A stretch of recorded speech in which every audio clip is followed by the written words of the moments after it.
people of Iran do not think, they don't call this war. They call it rescue mission. Wow. This is we are trapped in a country, on own country, and there is some thief coming to just occupy the land, taking all the resources for their own purposes, and trying to just kill us all if we just say anything against it. So that's why people of Iran are happy. They are literally happy that they are. Look, this is now something like about, I think this is about 10 or 15 days, I can't remember. The complete blackout. There's no internet. Why is that?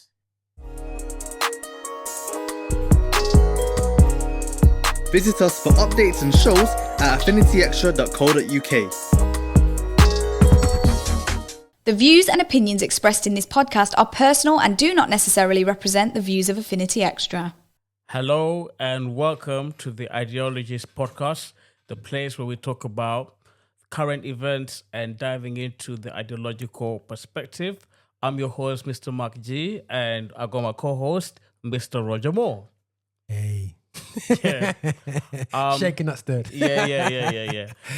Today is a great privilege to have my friend and my brother Vaheed in our podcast today, a fellow Lutonian. So for those that don't know, I'm from Luton, although I have moved to Birmingham. Yeah. But I'm good. I'm glad to have my fellow Lutonian with me today. Vaheed, how you doing? Thank you so much. Thank you for having me. Yeah, it's a great privilege to have you. Maybe we can start and talk about a little bit about your life story. Tell us about who you are and what you do. The privilege is mine. I'm here with you.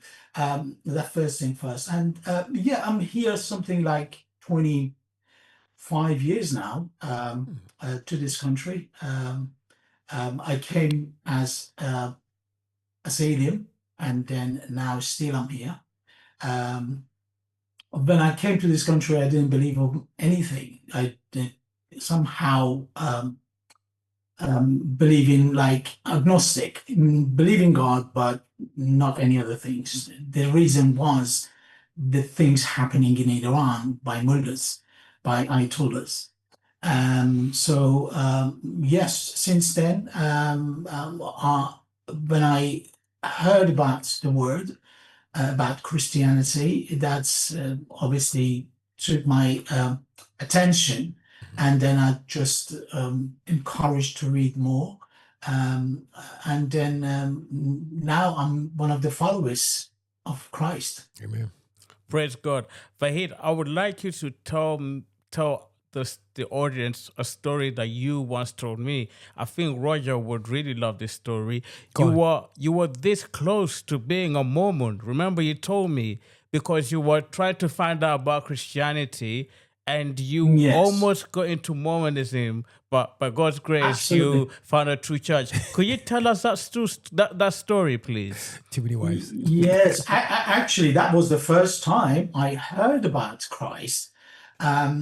It was the Mormons, those guys, very nice people, come and knock the door and just start speaking about what they believe. And then I invited them in. So, they just introduced me to Mr. Joseph Smith. And then I didn't know who he is. I think he is one of those just followers. It was 3-4 months I used to go to their church, and then their teaching, and then what they believe. They don't drink tea, coffee. They have their own stuff. Too bad. I have my tea here too. Bad. Yes.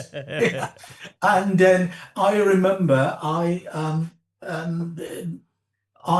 met the local priest, and then when he saw my interest about Christianity, he said, "Where are you going?" I'm saying, "I'm going to Mormons." They said, "What?" I said, "Yeah, Mormon, they are Christian, aren't they?" He said, "No, they are not." And then actually he said, do not go there and just come with me and I'll take you with me in this journey. And it was a really great journey anyway. So yes, that was the time actually I noticed a difference. It took us some time to understand them all. But yes, after that I noticed, no, they are completely different cult. Yeah.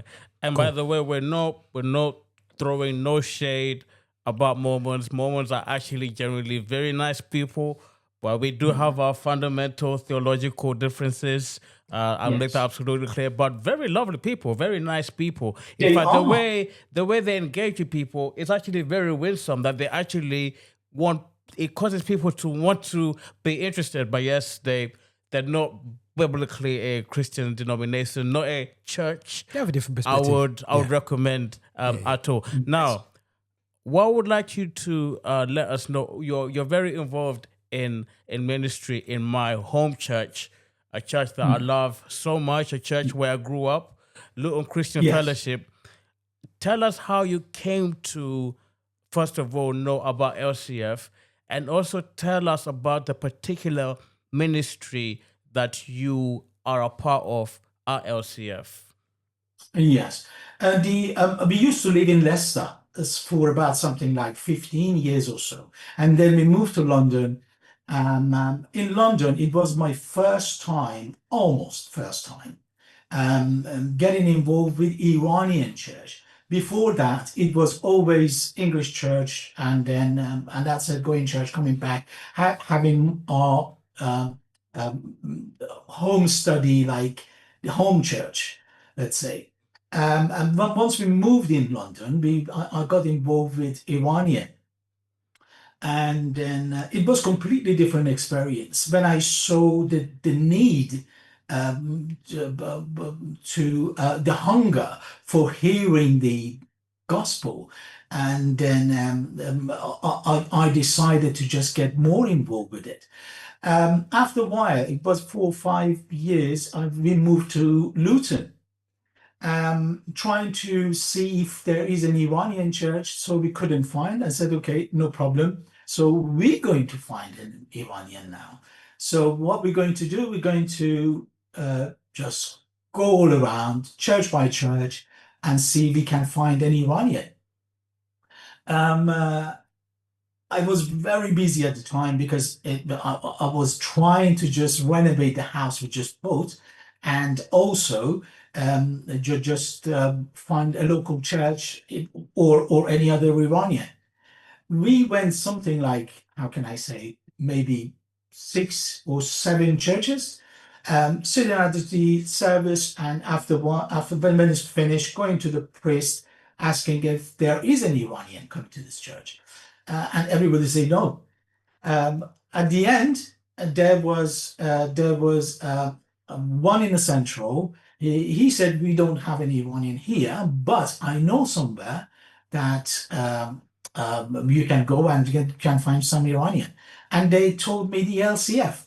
So they gave me the address. When I got there, and I just see something like 30, 40 people leading by Yusuf in this church. They're all Iranian. And it was great. It was great to see so many Iranian in one place.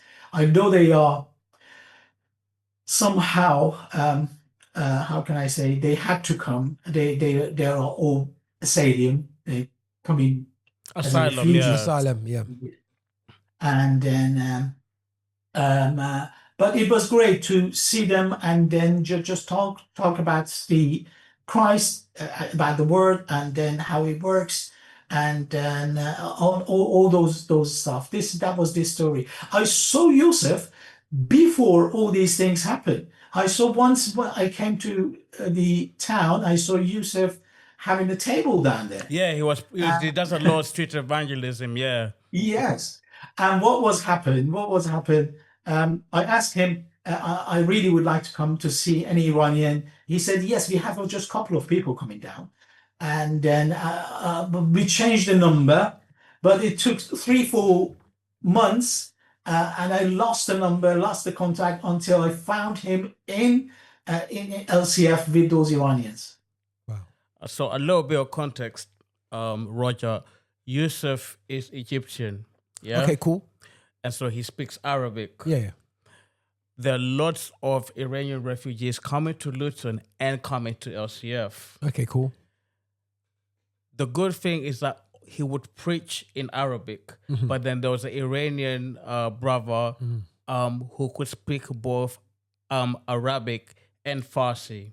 So, Okay, cool. so the services were such that he would preach in Arabic and he would translate in Farsi. Yeah. Yusuf had a burden to find somebody who can minister to them in their language without translation. Without translation. And Yusuf was praying and praying and praying. Okay.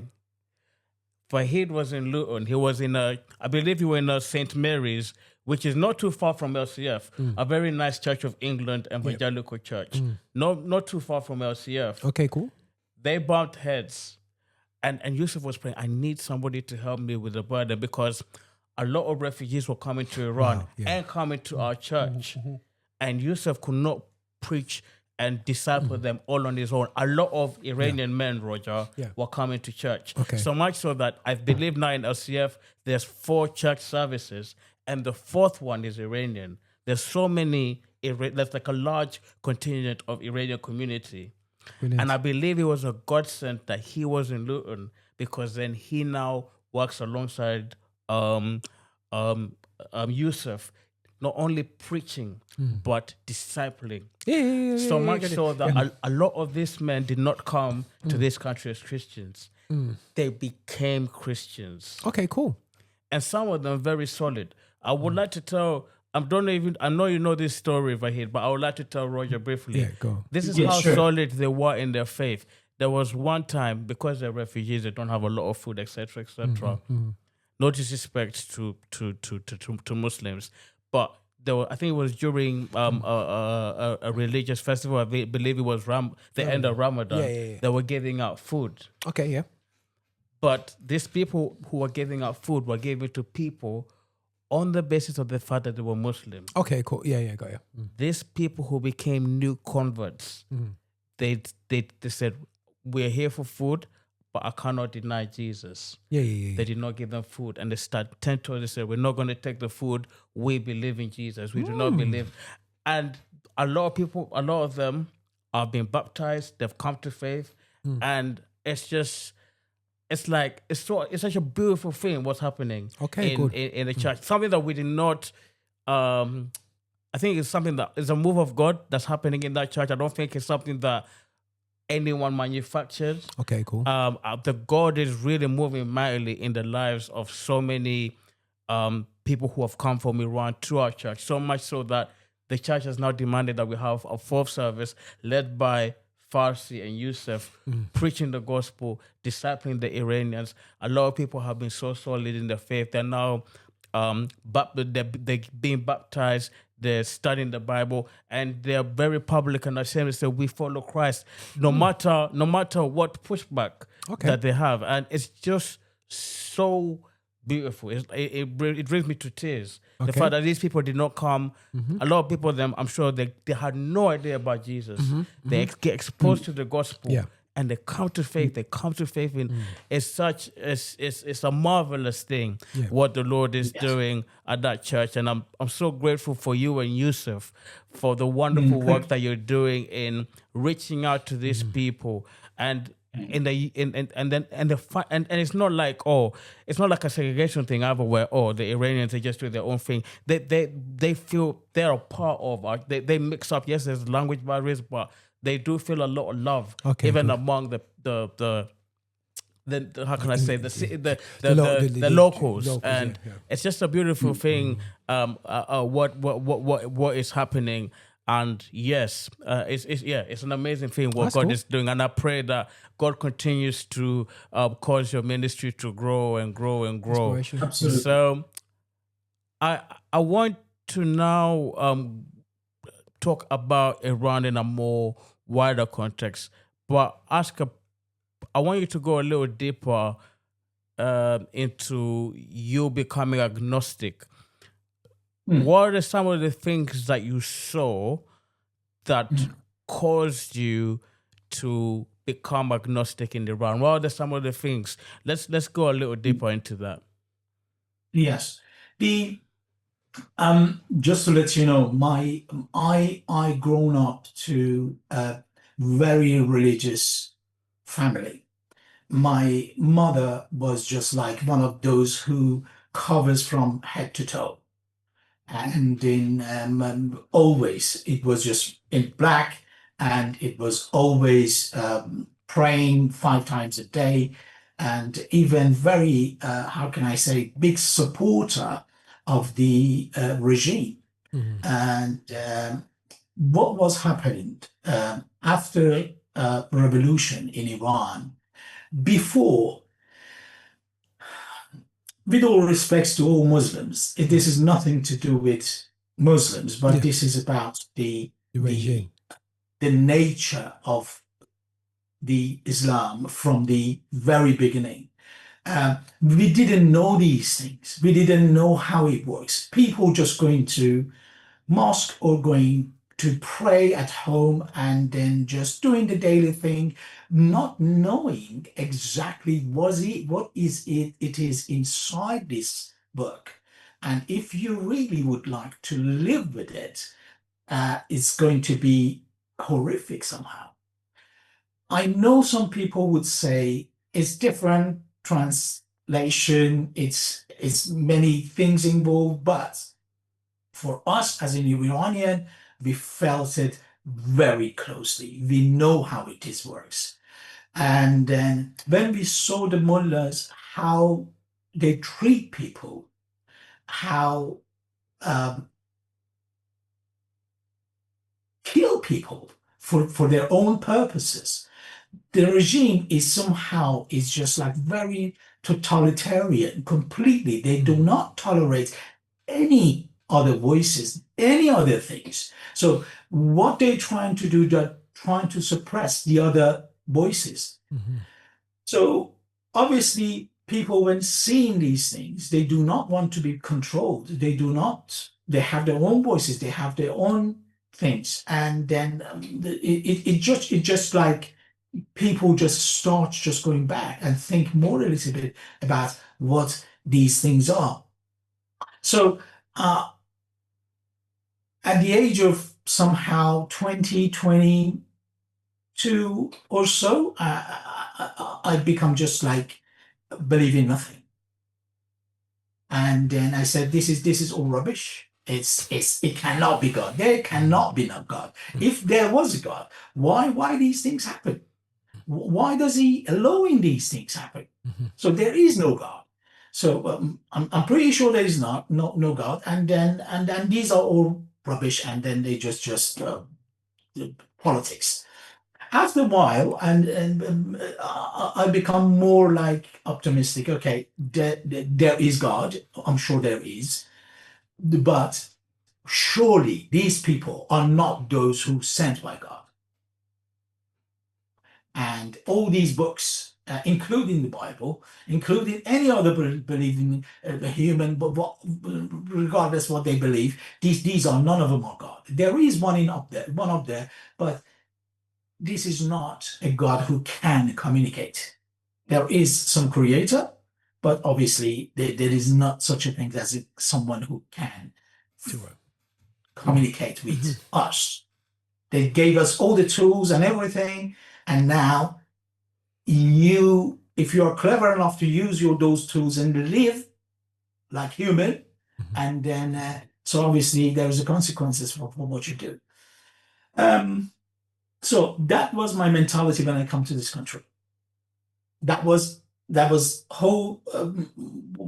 Okay, there is a God, and then surely this is not Islam. Surely this is not Jesus. But I remember one thing, and it helps me actually to believe in Christ. I always believe in this, and I always using this phrase to tell the other guys in Iran, to all of my friends. I used to tell them, if there was a God, why didn't he come down? Just speak to people. Why didn't he come down? Just like big guy or someone who nobody can touch us say, this is who I am, and this is what I can do. If you don't believe in me, I'm going to kill you. And then, so why he's not coming down himself? He's just sending, keep sending someone after some years, and then just bringing the message. Why don't you come down? And when I come to Christ, that was the very first thing. He came down. Amen. But not as something huge and untouchable. He came as human, accessible. You can touch him. You can talk to him. He cries. He's got pain, and that touches me so much, so much. That's an interesting thought, isn't it, Roger? That he wasn't a Christian, but he thought, if really there was a God, surely he will calm down. Surely he will calm down and communicate. He doesn't need this person and this person to represent. Surely he himself would calm down. And obviously, you imagine he would be this grand. And the beauty of the gospel is that he became like one of us. Yeah. I listening to your you know, like we're looking at it because everyone treats Iran like a UK size. It's a massive country, absolutely. Historically amazing, because I love my nan had a Bible and it had loads of illustrations in it, and the illustrations showed like a soldier from Persia, Syria. I know you talk about the Babylon and different countries like that, and I always liked looking into biblical countries, cultures, animals that were there, what people used to wear, people looks and whatever. But I think people don't realize is that Iran is a very, very big country, diverse cultures. From the you got sea backed up on some areas. You've got high mountain ranges. In another area, you got great, massive, beautiful plains. You know what I'm saying? And you can't just jump on a train and in a couple hours you're from one side to the other. It is a good couple of days travel. Not because, not just because they're backwards. No, it's just because generally it is a massive, absolute country, diverse country. And I think one thing I want to really emphasize is that a lot of what we see of today is not what it should be and what it really is. It's basically been. Now I'm here to be corrected 100% because I only can do this from learned experience. You come from a lived experience, but the whole region is almost been shoved into different boundaries that it should never been in, and I think we miss out the beautiful diversity of these countries. And like I said, there's a almost a totalitarian approach by and it's just like it's just like, when you start something and it just goes, you do something wrong, and when it just goes wrong, it gets wrong and wrong and wrong and wrong and wrong. And I feel that that's really happened to the people of the region. You know what I'm saying? I say people of the region because you've got people who are the same, but over 3-4 different countries in certain areas, and lifestyles and different approaches. So for me, it's to get to the UK from Iran, and to seek asylum and to be here and to go through the process of a transformation process in terms of what you saw around you. Quick question in terms of your family now in Iran, who are still living in Iran. Have they cut you off because of your faith, or is there slight now and again messages going asking how you are? How does it work with your family back home? Yes, only my sister is in Iran at the moment, Okay. But my sister is in Germany. Okay. And my brother died in between Iraq and Iran and Iraq. Okay. When it was a war.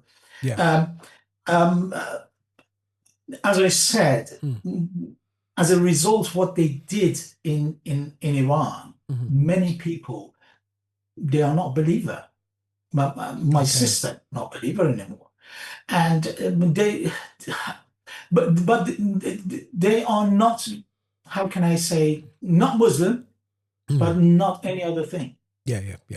Not Christian. I've tried many times, but it takes time. The reason is people become so skeptical because what they did. They do not believe in these things. They say, okay, these are talking good. When they talk about God. They talk about rule of God. But when they act, completely different. And this is not much different from the other religion. This is what they believe. Yeah. But they never read Bible. Exactly the same as me. When I had these kind of beliefs, I never read Bible. I never knew anything about Bible. I knew there was a guy called Jesus, and I knew he was a good man, but literally didn't know anything about him. So I'm no wonder why is this happening. And this is not only my family, which we come from the very religious family. This is what happened to us. So there is many other peoples too. I can tell easily, most of Iranians are not really Muslim. The country now is occupied by a bunch of criminals, and they are just thinking about their own ideology and their own thing, and really they are not really thinking about people. This is not really normal regime. This is more likely they are like a criminal international gang. It looks like no matter where are you from, as long as you are within this kind of ideology, so you are friend with them. So that's why they killed, just like 2 months ago, they killed something like over 40,000 people in 2 days. Crazy. And this is what's happening. And many people, I know many people just say, can you prove it? Yes. So I'm asking them, what kind of proof would you like to know? Do you really expecting Islamic Republic come and say we killed 40,000 people? But doesn't it enough to see they shut down internet completely, blackout, and they brought all the war equipment into the streets and just shutting down people as much as you can, and then you could control. Otherwise, you wouldn't be there. Wow! But the time will come. Yeah. The time will come. All these things will come up one day. They cannot stay there for any much longer. They cannot have war with God. This is not the war of Trump with Islamic Republic. This is much higher place. This war is somewhere else. Is not in here. I know we can. We see. And we'll get into that. We'll get into that. But Vaheed, I got 2 questions to ask you, but I just want to go a little wider and ask Roger a question. You've talked about the impact of religion in a very negative light, and I'm glad that you've come to Christ. But let's be honest, Roger, as well. If we could just keep it 100% truth, even with Christianity, there are many people who've had negative experiences. You've seen it. I'm sure you've seen it in your influence. And I want you to weigh in on that. That this is not just a Islam issue. We also have to put our hands up that even people experience things and by the way, I'm a Christian, unashamedly. I believe in Jesus. I believe in the gospel. I believe in the church. But let's be honest, even within Christian circles, there are many people who've had negative experiences such that it has resulted in them just going into unbelief. Maybe you can weigh into that. I think the challenge is, and I think that this is where it gets very murky, is when you mix public service or political services and Christian and religion. Yeah, when them two things get together, man, it can be messy. Yeah, you know what I'm saying. Yeah. And you know what I'm saying. History has proven it can be really messy, and the fact that regimes in Iran, in different areas like countries in Iran, they've been enabled because of capitalist approach. When Iran was boarded off, it's a British brand 100 years ago. The British saw oil and thought, this is great, you know what I mean? And what people don't realize is BP, British Petroleum, was originally the Iranian British petroleum company, because, dare I say it, oil always seems to be around this. Yeah, you know what I'm saying? You know, there's something about the rest of the world, and I have to go back to this, and Europe, yeah? If you got your resources, your people, local people cannot benefit. They always want to have a massive piece, and actually take over your resources and earn money from your resources, instead of the local tribesmen, the local communities to do what they do best with their country and benefit from somehow. And when they mess up and they take too much, then it allows for extremism to come in, because it's better than what this, I'm not saying just capitalism, but this approach of, we'll take all your resources and pay the locals really poorly. You know what I'm saying? The misuse of these powers over the Iraq, like, you got to realize this is part of the Ottoman Empire. World War I's finished. France and England was told, don't touch these countries, let these countries be themselves, and they refused to because of greed. They saw the oil, they saw this and greed, and what we see today, yeah, is in a result of leadership fights off this leadership. And what I'm concerned with going forward is, yes, we can put a leadership in role and position in role, but take religion out of this. Let's get the right leadership involved in that space. Yeah. Religion does cause a lot of mess. And I think that change will come, because every time things go extreme, change does happen 100%. And sometimes the process doesn't look great. But what I'm concerned about is, you know, the way this regime came in because of the abuse of Western influences in this, and so when you just see the changes, so that's my learned look in. Now I can be 100% corrected by a guy who actually lived in the country, but my study of that area and history going back to World War One, it really stands to World War One was basically the fight of world resources. That's what the world was. And don't let nobody fool you. It's world resources. Africa, the Americas, the Middle East, as we call it now. Yeah.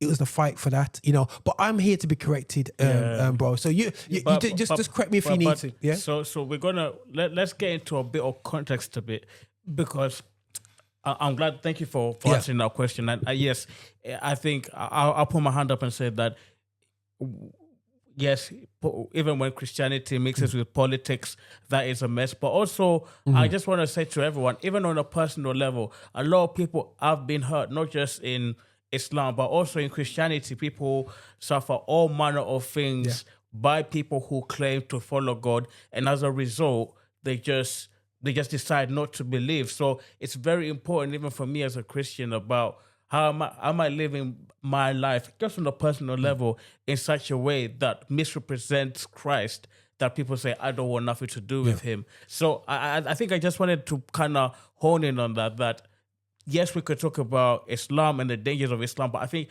religion, even though it's of good value, it can be misused. Now, there were two questions I wanted to ask. One is very, very important that I want the audience to really understand. And I know, Roger, you being a historian, you know this.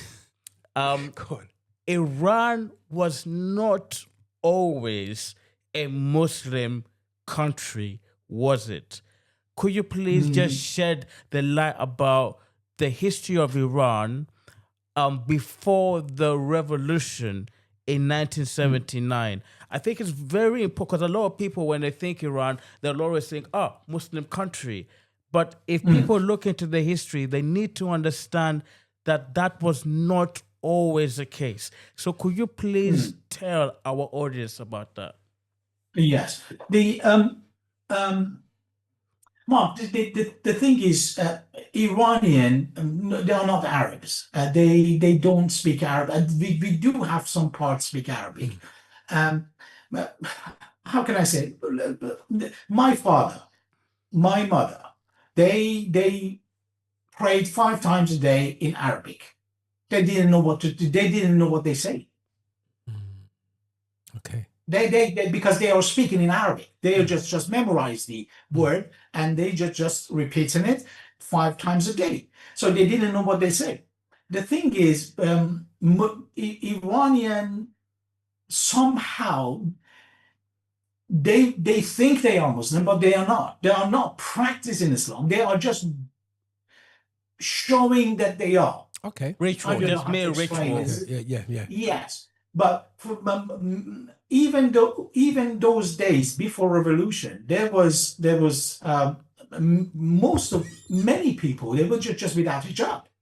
Yeah, they were Muslims. If they asked them, they would say we are Muslim, but they didn't have hijab. They wear whatever they would like to wear. We had seaside girls, boys together, and then it was just like more like Europe. Especially in Shah times, it was more become westernized. And because we were so rich, the country was so rich, and Shah knew how to use this money for people, and then it so quickly become one of the richest country.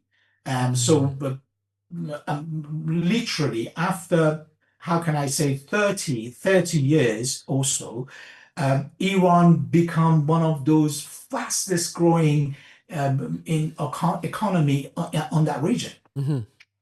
That was because what Shah did.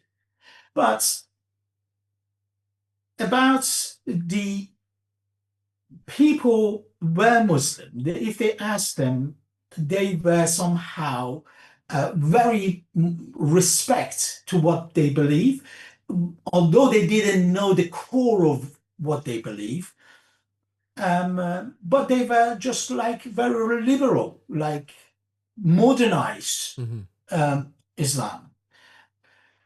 But long before that, before Islam, yes, we were Zoroastrian. Iranian were Zoroastrian. Zoroastrian, one of the very old religion, probably in on earth, one of those very old ones.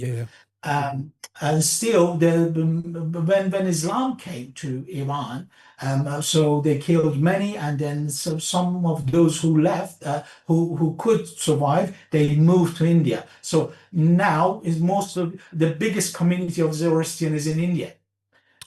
Freddie Mercury was one of those. One of those ancestors. Their parents. Freddie Mercury has Indian ancestry. Zoroastrian. I didn't know that. I did not know that. Actually. Yes. He's born in Zanzibar. Oh, okay. Yeah. But they were Zoroastrian. But that's quite a diverse community. There's a lot of, so I watch too much documentaries, mate. So forgive me, people. He's a history buff. But yes, this is actually what Shah. Yes, it was even the Shah's time. It was majority were Muslim, but not the Muslim like today Muslim in Britain or in Iran. It's completely different. Very westernized, very modernized people, just practicing what they think it is correct, and that's it, nothing else. A free democratic country, everyone, before 1979. Absolutely. It wasn't any of these. I remember, as I said, I grown up to be very religious family, not only mine, all around us as well.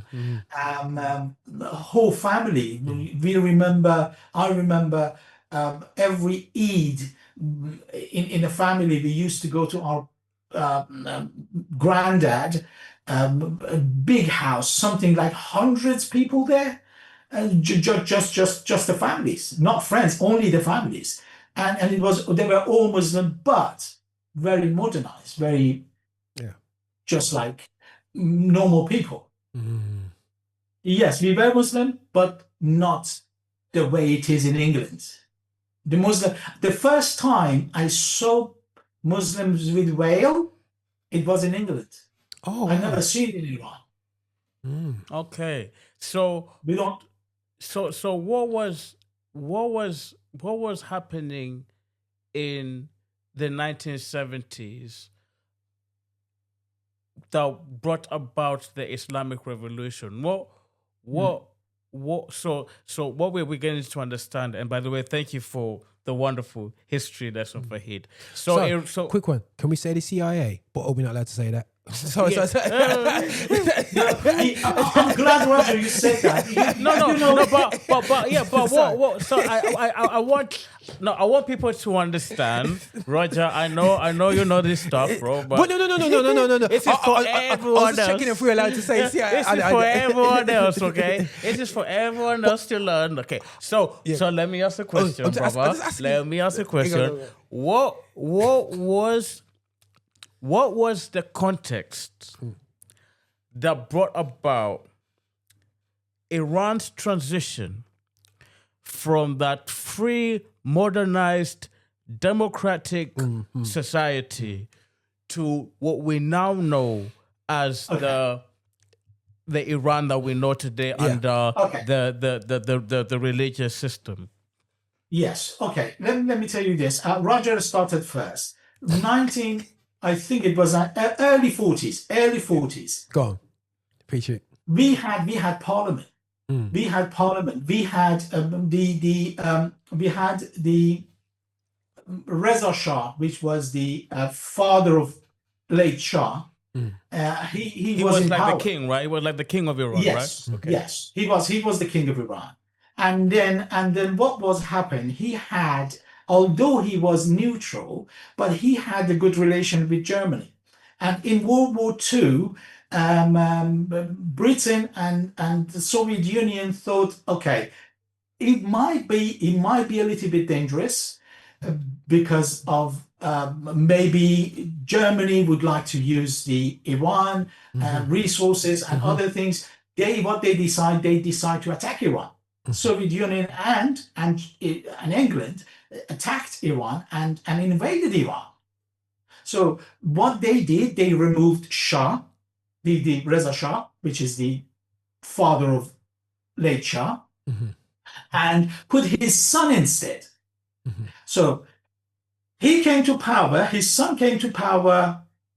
He was just like, I think it was early 20 or something. He was very, very young. And at the moment, Iran was occupied. Iran was just like literally nothing. And all the resources came to England. BP actually took over all those resources for 10 years, literally for 10 years. After 10 years, 1951, I think it was, 1951, Mossadegh, who was democratically elected in the parliament. I know it was just like a little bit different because king has to approve it too, but he did. He came to power, and the first thing he did, he nationalized the oil. And England didn't like it. So that was a big source of money removing from his hands. Now he trying to just do something about it. He forced Shah, after 3 years, he forced Shah, the king, you have to do coup to overpower the parliament. The democratically elected government. Yes, exactly. They tried. They actually forced CIA and MI6. They forced Shah to what to do to just take over, become like king, and all power is yours now. Before it was parliamentary country, monarchy. Constitutional monarchy. Yeah, that's all it was. And then what was happening? Shah didn't trust anybody else. He was really good. He was really perfect for what he does. But this is not how it should be. You should leave power to people. You just can't keep it to yourself. After a while, what they did after coup, they had contract with Shah to still use oil until 1979. And after 1979, the contract about to finish, what they did, they brought Khomeini from Paris. I remember one of the sources, this is true, I remember myself, BBC and Radio America, the Farsi part, it was helping mullahs to come to take over and just keep repeating this Shah is the dictator and this Shah is this and that, and then just trying to just convince people you have to come to street and then just take your. Wow. It's incredible when you hear somebody say what you studied. I'm thinking, yo, it really happened. So what you were saying, and Roger, I think this is the kind of stuff we like to talk about. So I need to give you space to just. Yeah. So I want us to discuss something briefly here. We can talk about. I would like to hear your perspective, Roger, okay, cool. And Vaheed, I would like to hear your perspective. I would like to listen to this. So we could talk about the evil nature of this regime that has come about since 1979. But my question to you two is, do you think that Western intervention was a contribution to the revolution?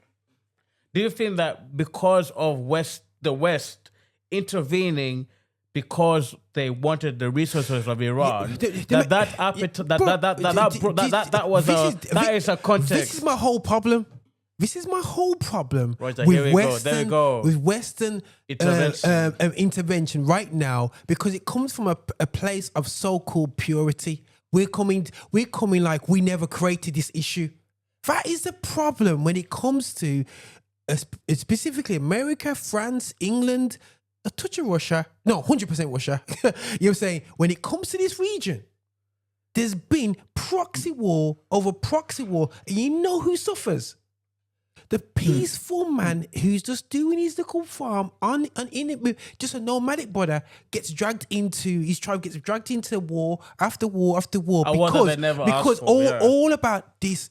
So for me, this is because, again, culturally, it's not a region where I connected to. But this is where my issue is when we talk about the region, we have to realize is where did the mess come from? You push for an extreme perspective. What for? Not for the country to benefit, for the few to benefit from. The leaders of BP and all these companies, yeah? The few people, hence why it makes me laugh. This guy talks about the, he calls it Epstein states, all these states. But what he's saying is that the ruling class, yeah, you know what I'm saying, of these European states, yeah, who are benefiting from, they are creating issues for people on the ground. And who's the soldiers that get put in there? It's us who the soldiers that get put on the ground, fighting the war, which the rich are keeping coming rich from. So for me, it's like approaching a war is, I don't trust the agenda of the guys who are talking down the mics in the leadership role, because what is it really about? Because after every war, there's payback. If you realize after World War II, the USA, just before the 2008 or 2009 drop off, they just stopped the crash. Just before they stopped receiving payments for World War II off Britain. All of a sudden, the market crashed. There's a cost for you. United don't go into, you say don't go into your country for nothing. They don't go into Kuwait for nothing. They don't go into these countries for nothing. It's resources. Yes. So for me, we have to be so sensitive, and God uses crazy situations, yeah, for his glory. But what I don't want it to be used as this is a God or a God. This is a so-called crusade. This is a man-led thing, but God can use 100% things to change things for the better. You know what I'm saying? But you know what I'm saying? So that's my. I don't know if Vahid, what do you think? 100%. Vahid, do you think because Iran is resource rich, and the fact that the West were trying to get their hands on the resources, that brought about the appetite for this revolution that promised liberation, but actually did more harm and good for the Iranian people? Do you share that same perspective with Roger? I look at it a different way. Before, I was more like, how can I say,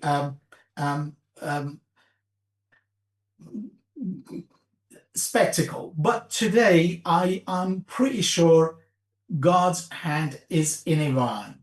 But why I'm saying this? Long time ago, it was about probably something like 10, 12 years ago, one of my friends sent me an article. I can't remember which paper it was or where did he get it from. The title was, it used to say, Ayatollah Khomeini is the biggest ministry on earth. And then when I saw it, I thought this is kind of a joke. And I read the article and I said, the writer said, if we Christian try to Christianize Iran with hundreds of thousands of people sending over to Iran and just trying to do something, they couldn't bring that much Christian make that much Christian in Iran that Khomeini did. Because what Khomeini did, many people came to Christ. I know they are bad. I know there is bad intention with all parties, England, America, mullahs, and everything. But God uses these things to glorify His name, His word in some nations. The other thing is, I do believe strongly, every country have their own. They're thinking about their own benefits. Everybody.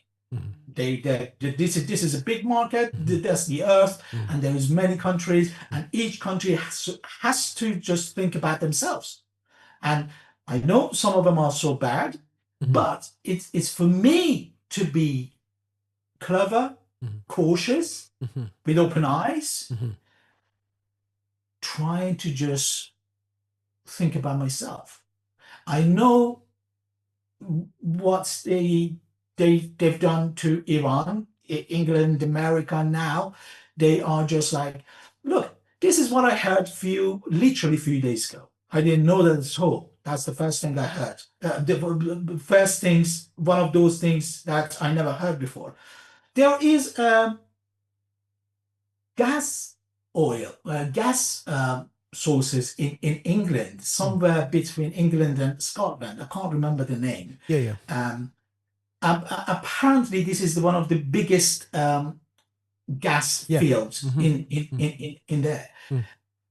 In some point in before, Britain was in very economically it was in very poor condition, but very bad situation. Shah helped them to just fix this oil field, the gas field.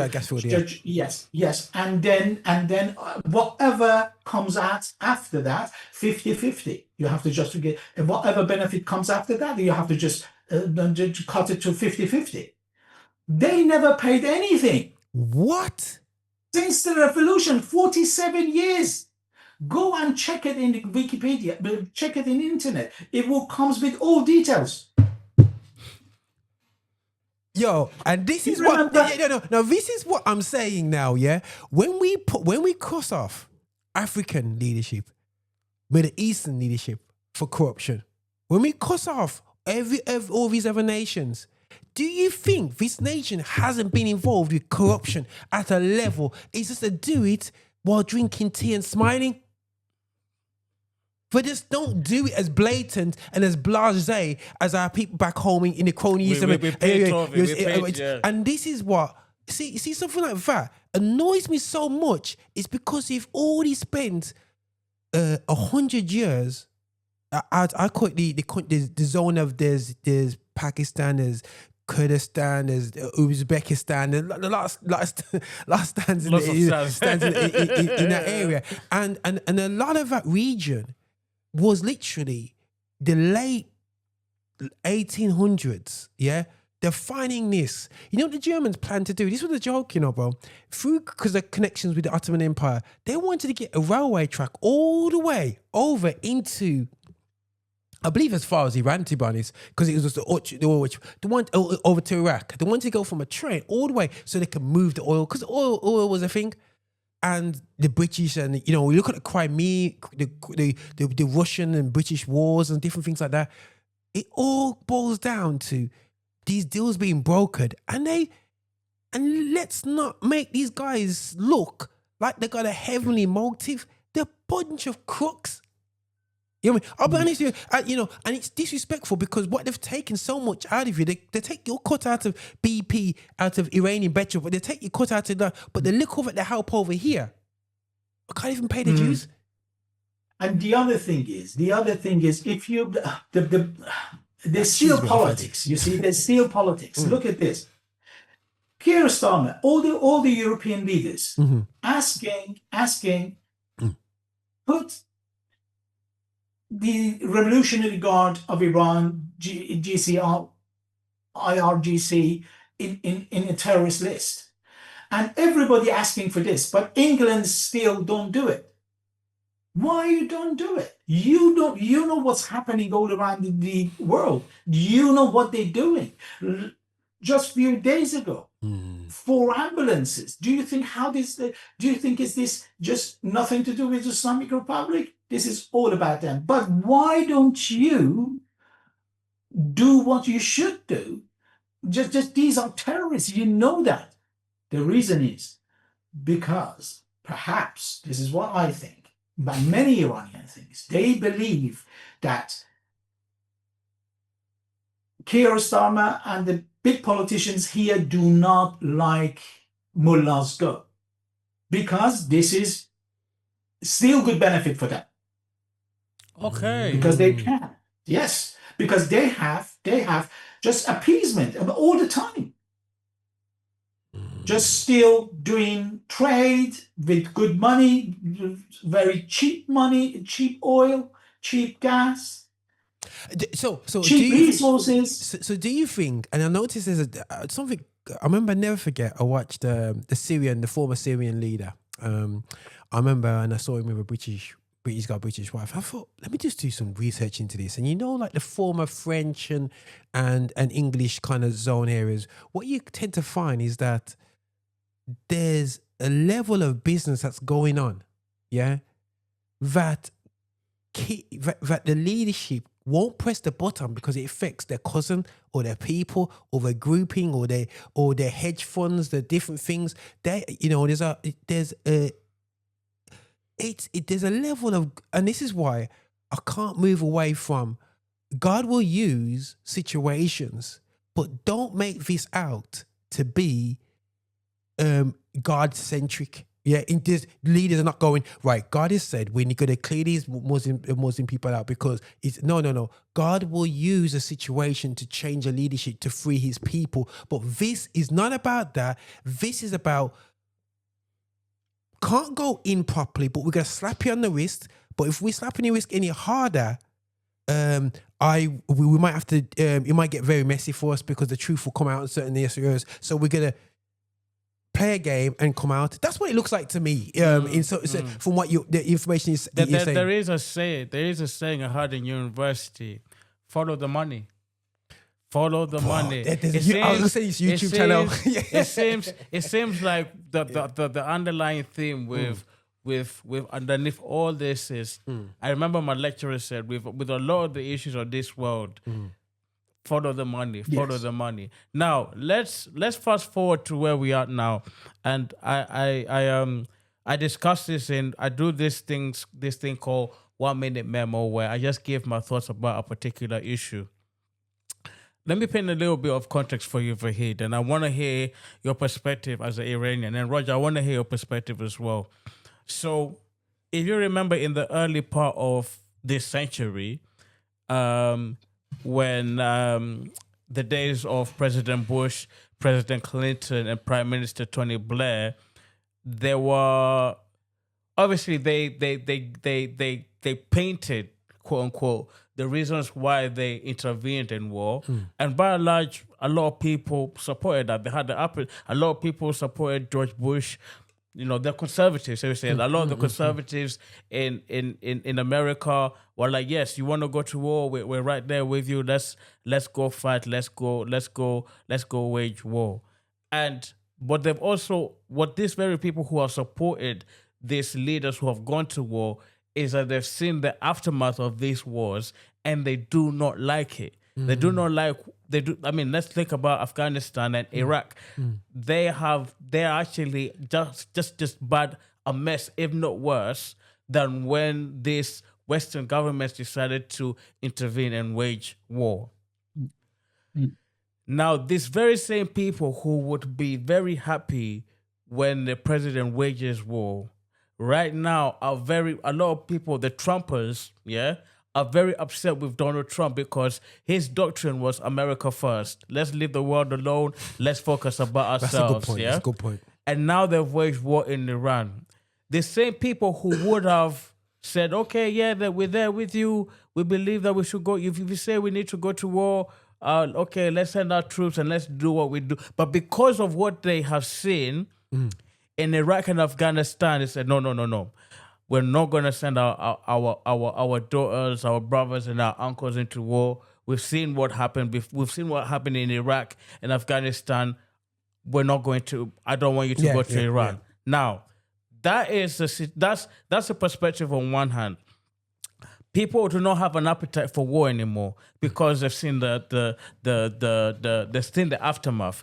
And ironically, Roger, that actually seems to be the consensus between the conservatives and the liberals in the West. We don't like war. And actually, I think that's a good thing. We don't like war. We don't want people getting killed. We don't want people getting hurt. I mean, we saw the war in Gaza. No one likes it. No one likes that. Children, no matter Israel, I don't like it. No one likes it. No one likes the nature of war. War is not a good thing. It's never a good thing. It can be argued that it's necessary, but it's never a good thing when we see people dying and all that. Now, a lot of conservatives are now agreeing with the liberals and saying, hey, before you press the war button, let's think carefully. And that is why Keir Starmer would arguing that, hey, look, I've seen what we've done in Iraq and Afghanistan. Maybe he's got that in the back of his head, like, look, I know what it means to intervene and cause a mess as a result. So we've got that perspective. I think I've painted that quite clearly. On the other hand, what I also feel, and I'm very torn about this, is that the people in Iran are so oppressed that they are begging for intervention, literally begging. We've just said in the beginning of this podcast, there are thousands and thousands of people being killed. And I can imagine, whereas the people in the West do not have an appetite for war, they are crying for intervention.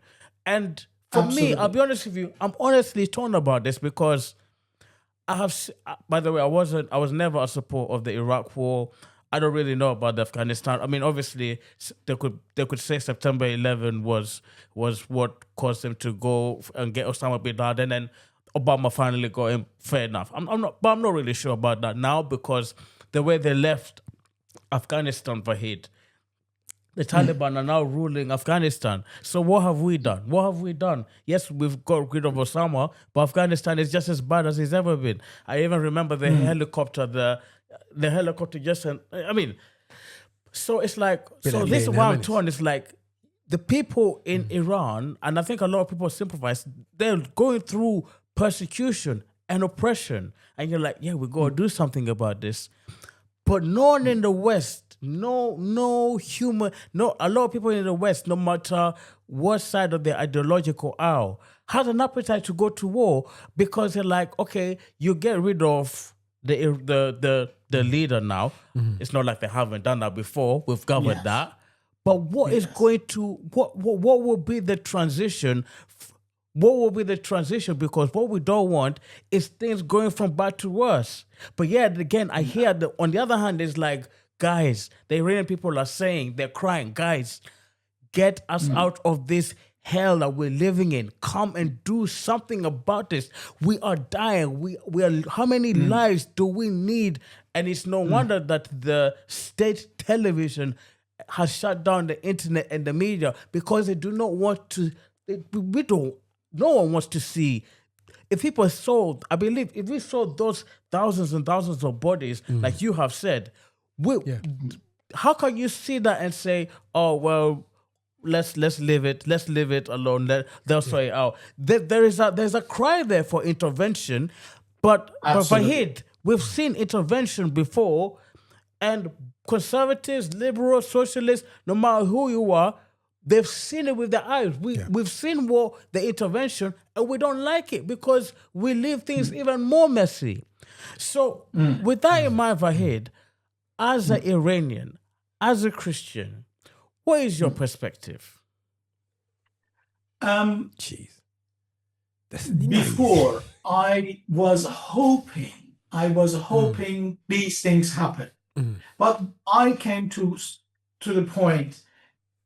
None of these works. If we cannot rely on people, but we can rely on God. Amen. I don't ask for anything, and I recently, especially last, let's say, a year or a couple of years, I'm trying, just always asking God, your will be done on Iran and on earth as it is in heaven. Nothing else. But the things are happening, it makes sense. Iran is the biggest supporter of terrorism everywhere. It doesn't matter, even you're Russian, you're communism, they have a good relationship with Russia, with China, but not with the Christian country. How is it possible? So that means you are not thinking about God. You are just thinking about your ideology. And the other thing is, yes, people of Iran do not think, they don't call this war. They call it rescue mission. Wow. This is we are trapped in a country, our own country. And there is some thief coming to just occupy the land, taking all the resources for their own purposes, and trying to just kill us all if we just say anything against it. So that's why people of Iran are happy. They are literally happy that they are. Look, this is now something like about, I think this is about 10 or 15 days, I can't remember. The complete blackout. There's no internet. Why is that? Why they do not like? But BBC went to Iran. How? Why don't you let other media, free media, go to Iran? By the way, about the Iraq and about the Afghanistan, if America and the European countries didn't win in this region because of Iranian always tried make sure not American will win these places. They did so much. That's why they couldn't do much. They said they didn't find any chemical weapon in Iraq. Didn't they say? They said they couldn't find any. They said that, didn't they? But I am brother of someone who died in the war between Iran and Iraq with chemical bombs. Chemical bombs, yeah. With chemical bombs. Bombs, yeah. They dropped them on. My brother died with the chemical bomb. Yeah, man. Yeah. And you say to me, you couldn't find any chemical weapons in there? Yeah. True. You see? The thing is, I know these are very complicated, but at the moment, what it is, what regime or what? Look, this is now about how many days is it? The war is it? Is that 12 days? 12 days, kind of. It's about 12, 12 days. Yeah. 12 days. More than 88,000 places targeted by Israel, by American. Do you know how many people died? About 3,000. They killed over 40,000 people in 2 days. Wow. So what kind of war can cause that much damage? So that's why Iranians happy. When they see those people who kill their children are dying, they are just happy. A question, bro. And this is my, like I said, what's there's got to go, and that's why I'm here from yourself as an Iranian brother. What's there is terrible, and what to go. What Mark? There's two and things I want to put on the table, which doesn't mean that I agree or disagree. There's two illustrations back. There's a state that we look at Louisiana in the States right now. That was a big, massive. I believe the French had a big chunk in North America. I think Louisiana is a French name, isn't it? Yeah, French. Yeah, so Louisiana, and the people like we're getting our freedom now because Napoleon's struggling because of the Napoleonic Wars and he's running out of money. You know what Napoleon did? Brokered a money deal with America, and they were looking to be independent. Yeah, fair enough. I could be moaning about the Europeans in the next time, but they were in St. Louis going, yeah, we're gonna be free. All of a sudden, the flag was for 5 minutes went down of the French flag, and then it got replaced by the American flag. They never had a choice. That's one of my biggest concerns when these guys get when people get in charge. I'm not saying this will happen. That's a major concern. Also, how you described how Iranian people are struggling. You're not even describing how they're struggling there. There's also, what about the Ethiopians that are about to go into civil war? What about the Somali, the people who will be listening in going, what about what's happening in Sudan? For absolute chaos is happening there. You know why it's there? It's proxy wars between Russia, America, and different facets over the gold and diamonds and resources. We see what's there. Look at Libya, since we took fast in there. So and it's like a case of going, we all thought to ourselves, it's all going to change for Libya. Look at Libya right now. I cannot say on the personal ground that it's better or worse, yeah? But all I know is that what it is now is not what we thought that was going to happen when the first American planes flew over. So my concern is for a country of 100 million people, not, you know, there's not 2 million, over a landmass that is absolutely crazy. You know, you're talking about X amount of times bigger than then we can figure it's almost the same size of India, you know what I mean, and whatsoever. It's a massive landmass. The parliamentary system was clearly working there before to a certain extent, where representatives of each area was there and whatsoever. Somehow, somebody has to have the due diligence, who I don't, be honest if you trust the current regime that's blasting them from America. I don't trust their diligence when it comes to putting in the people who has the integrity, because of what they've showed with Venezuela, what they're trying to do here. There's just too many motives going. I don't trust. It's just, I don't understand how we get there. Maybe our prayers, God, please let somebody get in there in charge. But these are my major concerns, because what's there now today is look in the mirror. Before you drop the bombs, look in the mirror. What's there now there is what you caused before. So I don't want it to get any worse. I don't want to see the country end up being 15 different states and all over the place. That could be better. I don't know.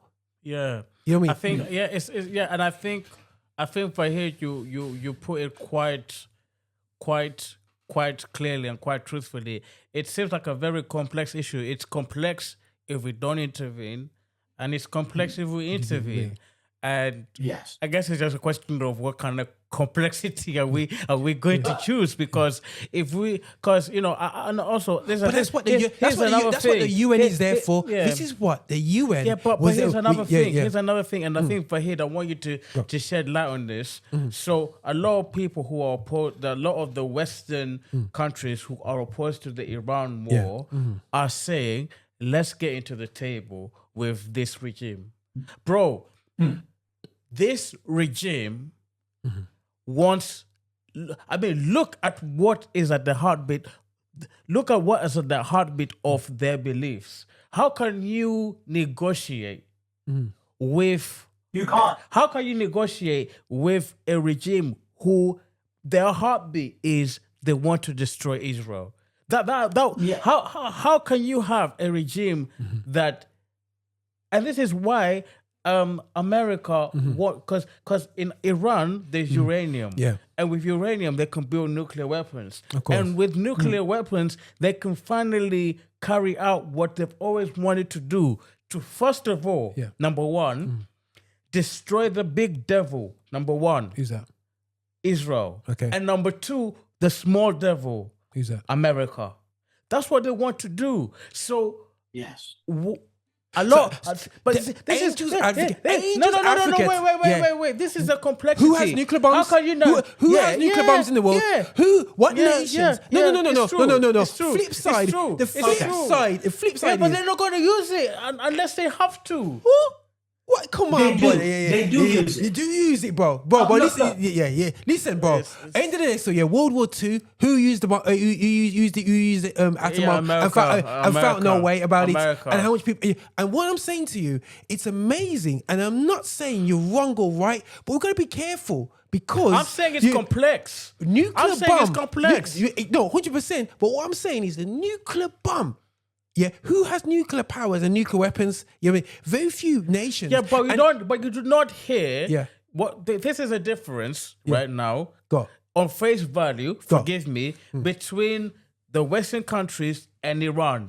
Iran are explicitly clear. Yeah. If we have an opportunity to destroy Absolutely. Israel and America, we will. Have you had a president in the US or UK who has said out in public, this is a country we want to destroy? No. Why be Let's that? be honest. Let's keep it a book. They- No one is voicing in the West a desire, like being outlandish and proud about it. We want to destroy fill in the blank. A nation. But Iran, the Iranian regime, because in their eschatological view, because there's a religious aspect to it. Yeah.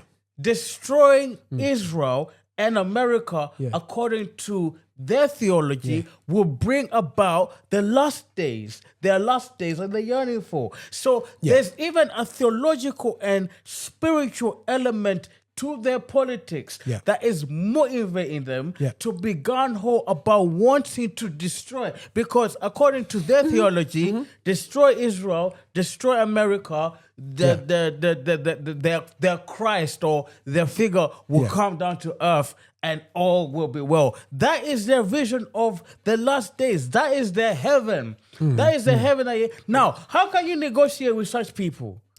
How can you send a diplomat to talk to these people, whereas that is the heartbeat of that theological and that spiritual impulse is also part of their. It's also part of the. It influences their politics, bro. I'm sorry, but there's a big difference. There's no, but what I'm saying to you, no. What I'm saying, peeps. How can you negotiate with these guys? You cannot negotiate with Iran. But you're not negotiating with me right now. What I am saying, you can't. No.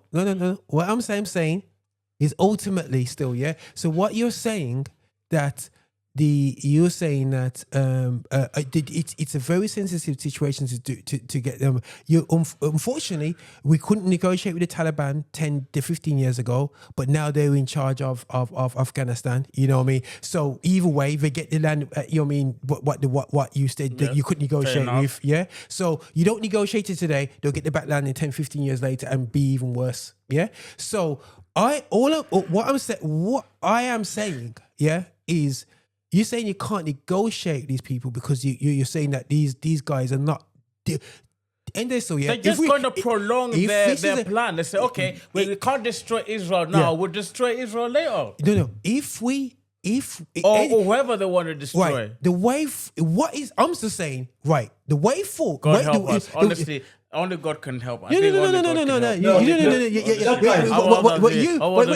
Lord help us. No. You're being actually almost ignorant to the fact that basically what I'm saying to now, you've got to, when it comes to trying to change the situation, you have to look at all different angles and entertain them and deal with them. You cannot dismiss, but they are like this and dehumanize I'm not saying the West are good either. No, I'm not saying the West are good either. I know this is touching enough for you. So, hear me out. What I'm saying right back now, the world is going into crisis mode because this is a very influential region in terms of the way we live our lives day by day.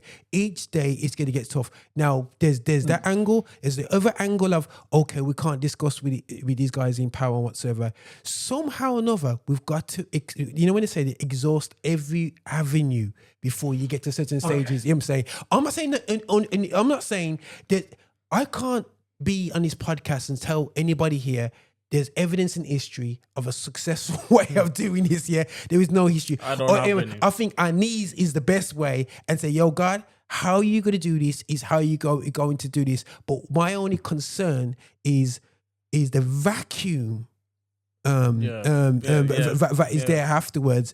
Is about the people, and then whether it's God's willing, Christianity thrives because truth is truth. Truth was spread around the country 100% whatsoever. But the period that you spoke about is the period that I looked into in terms of a period where the country was advancing after World War II and it was moving in the right way and whatsoever. And then it kind of, how do we, if we look at a period there, is that the period that we try to go to? We gotta have something, a methodology of the process. We can't go in there, shoot two guns at the people and actually think that's gonna make things better because they will want to weaponize up. You know what I mean? That's just me anyway. But anyway, sorry, brother. Bro, you kicking the beat. You've had that discussion. What's your perspective?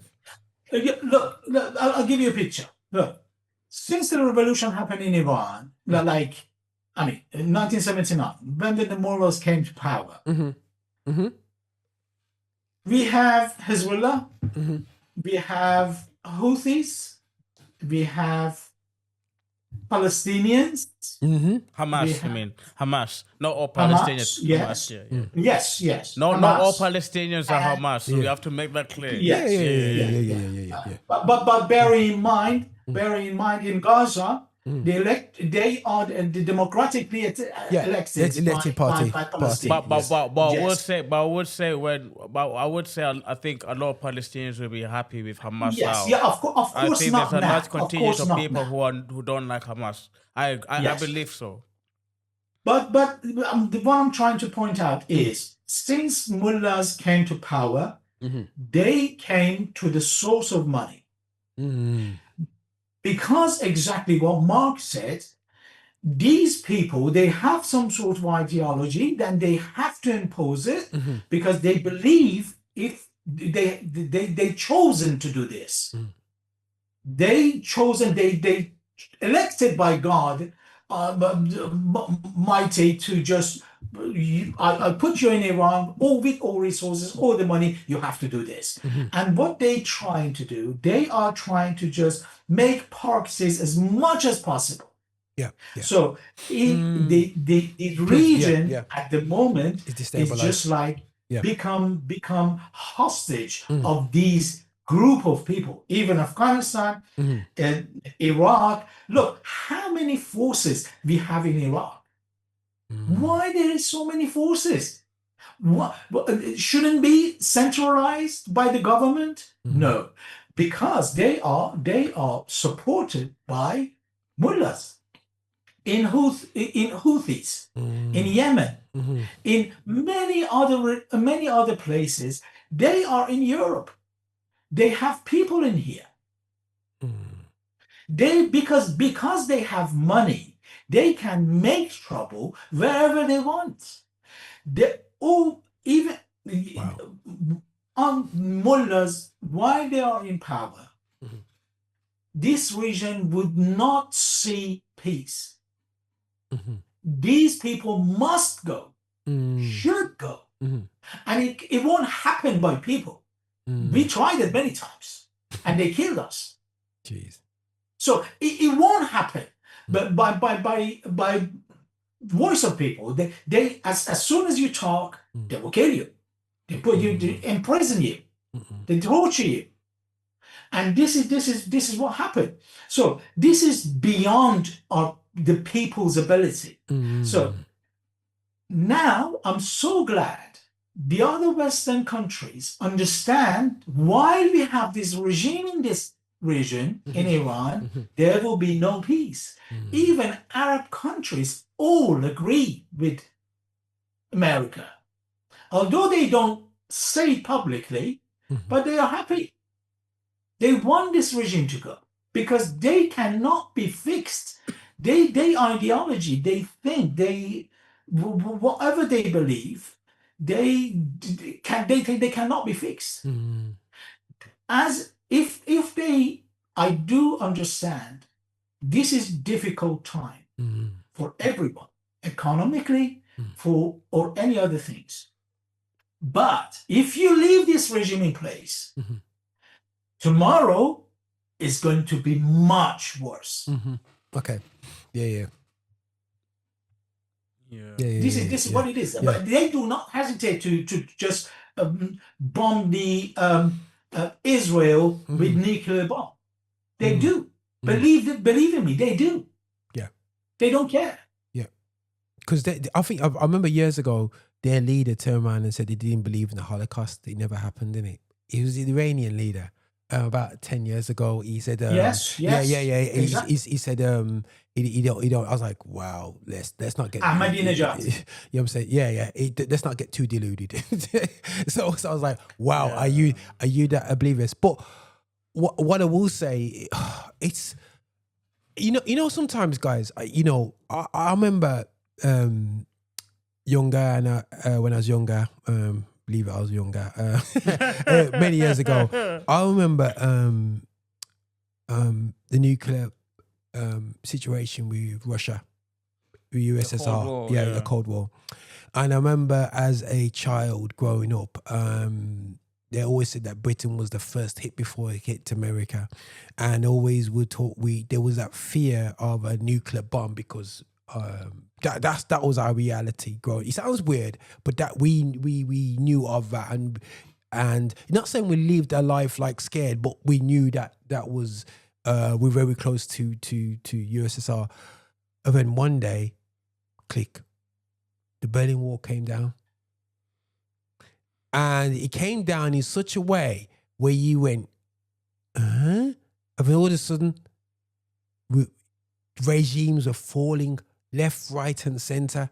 Yeah, there was a method to that madness. There's an economic method that was doing it going on, and Russia kind of bled themselves down to because of poor practice. Yeah, because they had a very, I'm not saying similar regime, but that kind of rigid regime, and I'm not saying it will change overnight by doing nothing, because something was being done. And we're going to pray that the right person has the insight to change. I believe at the time, they did a coup on Russia because all they could do is sell oil, and they were running out of money, and they literally couldn't afford to keep up their blockade, what was going on, and they had to let go of the Eastern European states at that time, moment of time, because of their finances. So it took for somebody clever enough to see a hole, but end up there. And and I pray. I'm not saying every time things happen easy, but as a child back then, it was like overnight. What on earth happened? You know what I'm saying? You know what I mean? There's things happening in the background that we don't know what's going on. And we're going to hope that, you know, how we'll do something is to punch somebody in the face, and maybe the person says, no. Take away his way of eating the protein shake. Take away the protein, you got smaller and smaller and smaller. And then next thing you know, he'll give up. You know what I mean? I don't know. I don't know what it is, guys, yeah?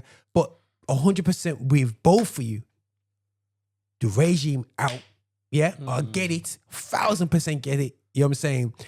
We just want a way. I just want the beautiful I'm not saying it was perfect, but the beautiful progressive days of the past where each region, each ethnic origin running their areas. Bro, I watched a video about a year ago, and it was just they jumped on the train in Iran and they just went through the different regions of Iran. And bro, the place is beautiful, man. You know what I'm saying? You've got the grass plains that just massive and beautiful, bro.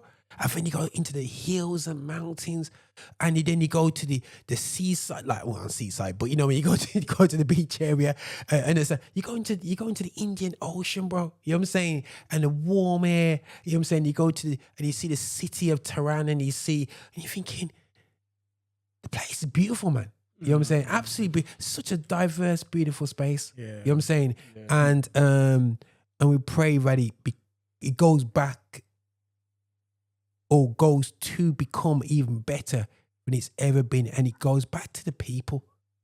The people get it. That's where I'm. And for me, when it comes to Christianity, I always say to people, truth will always outgrow everything. You know what I'm saying? And then when they go, you guys are different, you know. You know what I'm saying? You know what I mean? That's where change is, man. But yeah, that's where I'm at. I'm happy to get moaned at, but you know what I mean? I've just seen regime changes overnight, even with the strongest. A wounded dog is but when they come out the fight, just drop dead. There will be difficulties, even sooner or later it happens. Anyway, the reason I'm saying this, because they do not have the backup of people. So, and in the other hand, they are just making the trouble all the time, for not only for themselves, for the people of Iran, they're doing for all region, and for America, as I said, even in Iraq and in Afghanistan, if they didn't win, it was because of intervention of Iran. Iran just using all proxies to make sure that they do not win, and they didn't. But Iran is completely different. Iran is not Afghanistan. Iran is not Iraq. It's completely. Iran is not Libya. Is very different. It's the culture is completely different, and the people are not like the other nation. Each nation has their own beliefs and things, but Iran, it won't happen. There would be, surely, after this regime gone, obviously they won't let it go easily. They will fight for it.